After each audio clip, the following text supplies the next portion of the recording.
तो बच्चों हम लोग जो है ये कंपाउंड देखेंगे डी एंड या ब्लॉक में। तो हमें जो कंपाउंड बच्चों पढ़ना था वो पढ़ना था K2Cr2O7 पहला कंपाउंड है ना। तो बहुत पहले हम लोग उसका स्ट्रक्चर कई जगह बना चुके होते हैं, यहाँ भी बनाना आवश्यक ही है, तो हम लोगों ने बना दिया है। ठीक है बच्चों, तो यहाँ क्या है मामला, स्ट्रक्चर है ना।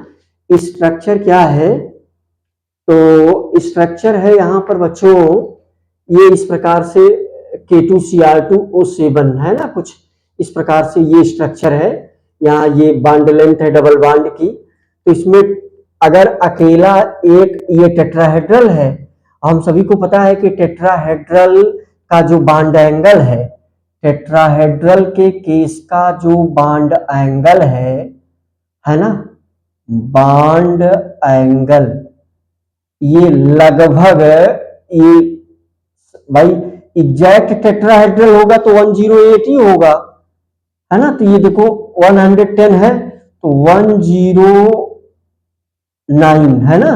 बॉन्ड एंगल जो है कितना होता है 109 डिग्री 28 मिनट, जो लगभग बराबर है यहाँ वाले एंगल के 110। एग्जैक्ट बराबर नहीं होता, लगभग बराबर होता है ना। तो यहां से सिंपल है सब कुछ। स्ट्रक्चर ये इस प्रकार से है, कोई समय बचाने के लिए इसमें बहुत कुछ समझाने वाला पॉइंट नहीं है, लॉजिकल पॉइंट अभी नहीं है, इसलिए जल्दी से लिख लिया। तो ये स्ट्रक्चर इस प्रकार से बनता है, सिंगल बॉन्ड डबल बॉन्ड, यहाँ दो माइनस चार्ज, इसमें 2 टेट्राहेड्रल यूनिट जुड़ी होती है। अगर हम किसी चीज का यूज जान जाए तो हमें मजा आता है, यूज हम पढ़ करके थोड़ा सा आपको समझा दे रहे हैं है ना। तो पहली बात तो ये समझना है आपको कि वॉल्यूमेट्रिक एनालिसिस में ऑक्सीडेंट के जैसा ये यूज किया जाता है in volumetric analysis as oxidant है ना, as reagent in quantitative analysis, qualitative analysis, qualitative analysis में ये रिएजेंट के जैसे प्रयोग किया जाता है ना। In oxidation of organic compound, बहुत सारे ऐसे ऑर्गेनिक कंपाउंड है जिनका ऑक्सीडेशन करने के लिए ये यूज किया जाता है ना। हम एक दो रिएक्शन भी देखेंगे इसमें भी। देखो इन लेदर इंडस्ट्री, लेदर इंडस्ट्री में इसका यूज होता है K2Cr2O7 का है ना। इन कैलिको प्रिंटिंग डाइन, इसमें भी इसका यूज होता है, डाई मतलब रंग करने में जो है यूज किया जाता है। ये लास्ट वाला पॉइंट आप देख लें, यहां हमने लिखा है in photography and hardening of gelatin, ये वाला वर्ड हम यहां लिख दे रहे हैं, जिलेटिन, जिलेटिन है ना। तो यहां इसका यूज है।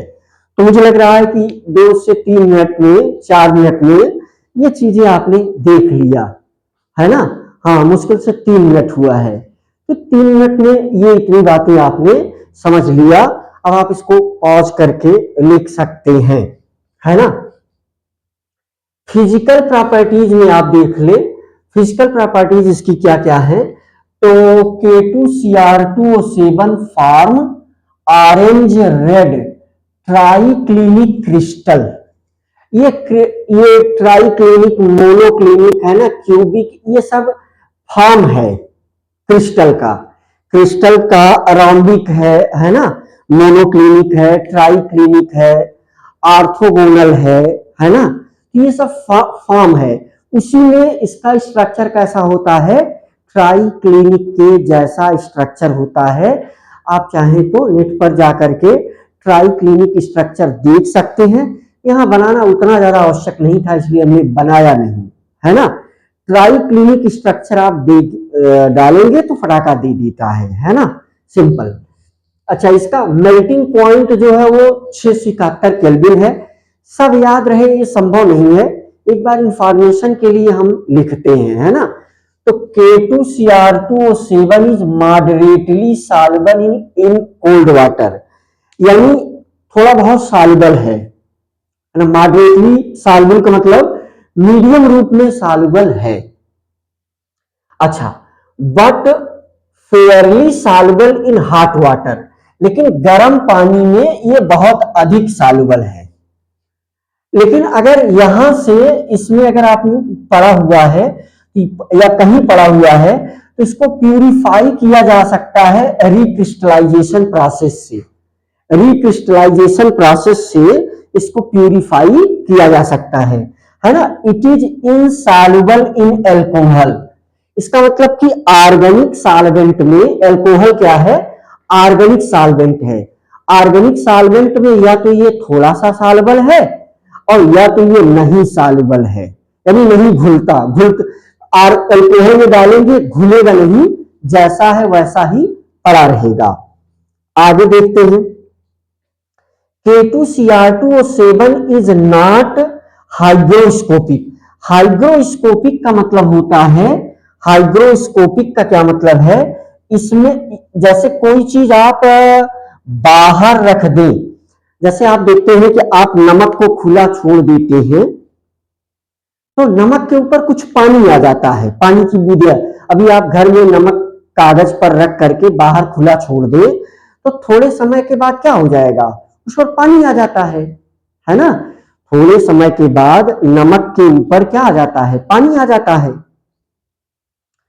तो बच्चों जैसे ही उसमें पानी आ जाएगा तो ऐसे मटेरियल को हम बोलते हैं कि नमक का नेचर हाइग्रोस्कोपिक है। तो अगर पानी आ जाता है तो फिर उसको जो हम डिजॉल्व करेंगे तो यानी उसकी एग्जैक्ट मोलरिटी अगर हमको पता करना हो तो मुश्किल होगी, है ना। क्यों मुश्किल होगी, क्योंकि एग्जैक्ट, क्योंकि उसमें पानी आ गया तो उस यानी नमक जो है कैसा है, हाइग्रोस्कोपिक है। हाइग्रोस्कोपिक का क्या मतलब हुआ, वातावरण से जो मटेरियल पानी एब्जॉर्ब कर लेते हैं ऐसे मटेरियल को हम हाइग्रोस्कोपिक नेचर का मटेरियल बोलते हैं। लेकिन ये K2Cr2O7 कैसा है, ये हाइग्रोस्कोपिक नहीं है, पानी नहीं एब्जॉर्ब करता, इसीलिए इसका स्टैंडर्ड सॉल्यूशन बनाया जाता है वॉल्यूमेट्रिक एनालिसिस के लिए, है ना। स्टैंडर्ड सॉल्यूशन का मतलब होता है कि जिसका कंसंट्रेशन या मोलरिटी फिक्स हो, जितना हम बनाए उतनी ही हो और अधिक ना हो, है ना। जितना हम बनाए उसकी मोलरिटी उतनी हो, लेकिन जब वो एनवायरमेंट से पानी ग्रहण कर लेगा, पानी एब्जॉर्ब कर लेगा तो जितना हम बनाएंगे उतना कहाँ रह जाएगा, वो तब तो फिर कम ज्यादा हो जाएगा, है ना। जितना हम बनाएंगे उतना कहाँ रह जाएगा, वो कम ज्यादा हो जाएगा, है ना। मुझे लग रहा है कि हमारी बात आप क्लियरली समझ रहे हैं। लेबोरेटरी मेथड, अब दो चीज हम लोगों ने समझ लिया, एक तो हम लोगों ने स्ट्रक्चर समझ लिया, यूज समझ लिया, फिजिकल प्रॉपर्टी समझ लिया, है ना। एक चौथी चीज जो आपको समझना है वो है मेथड ऑफ प्रिपरेशन, है ना, बनाने की विधि, कैसे हम इसको बनाते हैं। तो एक ऊपर हमने दिया है लेबोरेटरी मेथड। लेबोरेटरी मेथड में क्या है, बाई एक्शन ऑफ कांक, कांक का मतलब concentrate, H2SO4 on K2CrO4, K2CrO4 पर कंसंट्रेट H2SO4, ये कैसा है, कांक है। कांक H2SO4 का अगर हम रिएक्शन करवा दें तो फिर ये क्या बनेगा, ये बन जाएगा K2Cr2O7, यही हमको बनाना था, है ना। क्या लिखा है, K2Cr2O7। दूसरा मेथड है बच्चों इसका इंडस्ट्रियल मेथड। हम ये तो लेबोरेटरी में बहुत थोड़ा सा बनाते हैं, है ना, खर्च चाहे जो भी आए हम उसको बनाते हैं, लेकिन जब हमें बड़े पैमाने पर बनाना पड़ता है तो हम ये देखते हैं कि क्या हमारा बनाया हुआ मटेरियल पब्लिक खरीदेगी। और आप सबको पता है कि पब्लिक एक ही शर्त पर कोई चीज खरीदती है, अगर उसका रेट कम है तब खरीदेगी और अगर रेट ज्यादा है तो नहीं खरीदेगी भाई, क्योंकि उसका रेट ही ज्यादा है ना। तो रेट अगर ज्यादा है तो फिर खरीदेगी नहीं। तो उसके लिए हम क्या करते हैं, इंडस्ट्रियल मेथड, है ना। हम लोग क्या अपनाते हैं, इंडस्ट्रियल मेथड अपनाते हैं। इंडस्ट्री की हेल्प से हम मतलब ऐसा मेथड अपनाते हैं जिसमें कास्ट कम आए, अगर कास्ट कम आ रही है तो इसका सेंस क्या हुआ, अगर कास्ट कम आ रही है तो इसका मतलब यही हुआ भाई कि सस्ते में हम बेचेंगे और लोग खरीदेंगे। तो कैसे बनाया जाता है इंडस्ट्रियल मेथड में, तो फ्रॉम क्रोमाइट ओर, देखो क्या लिखा है मैंने, क्रोमाइट ओर के द्वारा। क्रोमाइट ओर का फार्मूला क्या है, FeO into Cr2O3, FeO into Cr2O3। देखो इसी O को यहां लेके चले जाओ, पाया तो इसी फॉर्म में जाता है, इसी O को यहां लेके चले जाओगे तो FeCr2O4 हो गया, है ना। तो इसी और के द्वारा K2Cr2O7 can be made in following steps. तो ये सारे स्टेप फॉलो करके, 3 स्टेप है ABC, 3 स्टेप फॉलो करके हम लोग क्या कर सकते हैं, K2Cr2O7 इंडस्ट्रियल लेवल पर बना सकते हैं। चलो, तो पहले क्या है, preparation of sodium chromate by roasting. तो यहां रोस्टिंग करके, है ना, जो क्रोमाइट ओर है उसकी रोस्टिंग करते हैं। रोस्टिंग किससे के प्रेजेंस में, ऑक्सीजन के प्रेजेंस में देखो रोस्टिंग हो रही है ना। तो ये क्या है, क्रोमाइट ओर है, ये क्या है, क्रोमाइट ओर है। और यहाँ क्या बन रहा है हमारे लिए, क्या इंपॉर्टेंट था, यही था हमारे लिए इंपॉर्टेंट। इसका नाम क्या है, इसका नाम है सोडियम क्रोमेट, ये बन गया। अब इसी सोडियम क्रोमेट का रिएक्शन हमने किससे करवाया है, H2SO4 से करवाया। सोडियम क्रोमेट का रिएक्शन H2SO4 करवाया, तो हमें क्या मिल गया, है ना, हमें सोडियम क्रोमेट से हमें क्या मिल गया, सोडियम डाइक्रोमेट। ये क्या मिल गया, सोडियम डाइक्रोमेट मिल गया।